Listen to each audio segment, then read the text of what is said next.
मैं कहता हूं कोई दुकान खरीद लो, और किसी ऐसे दुकान खरीदने कह रहा हूं, फ्लैट खरीदने नहीं कह रहा, घर खरीदने नहीं कह रहा, ऑफिस खरीदने नहीं कह रहा, मैं दुकान खरीदने कह रहा हूं। दुकान खरीदने क्यों कह रहा हूं आगे समझ में आएगा। और भी किसी ऐसे एरिया में ढूंढो जो डेवलपिंग एरिया हो, जो बन रहा हो, नए नए डेवलप हो रहा हो। अच्छा, दुकान इसलिए खरीदने कह रहा हूं क्योंकि दुकान जल्दी रेंट पे चढ़ जाता है और दुकान की एप्रिसिएशन बहुत तेज होती है, वैल्यू बहुत तेज बढ़ती है। रेंट हर साल बढ़ता रहता है। मान लो 50 लाख रुपए का दुकान है, आपने देख लिया। अब आप कहते हो मेरे पास 50 लाख रुपए तो है नहीं सर, क्या करें?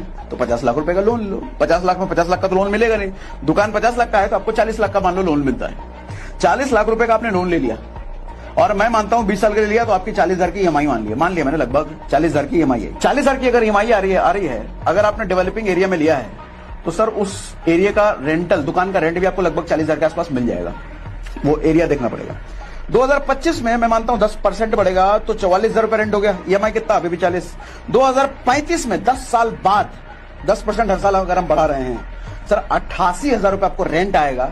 ईएमआई अभी भी 40,000 रुपए रहेगा। तो मैं कहता हूं कि 2036-37 तक, यानी कि अभी से 12 साल बाद आपका लोन पूरी तरीके से चुकता हो चुका है। बैंक को आप उठा करके मुंह पे मार चुके हो।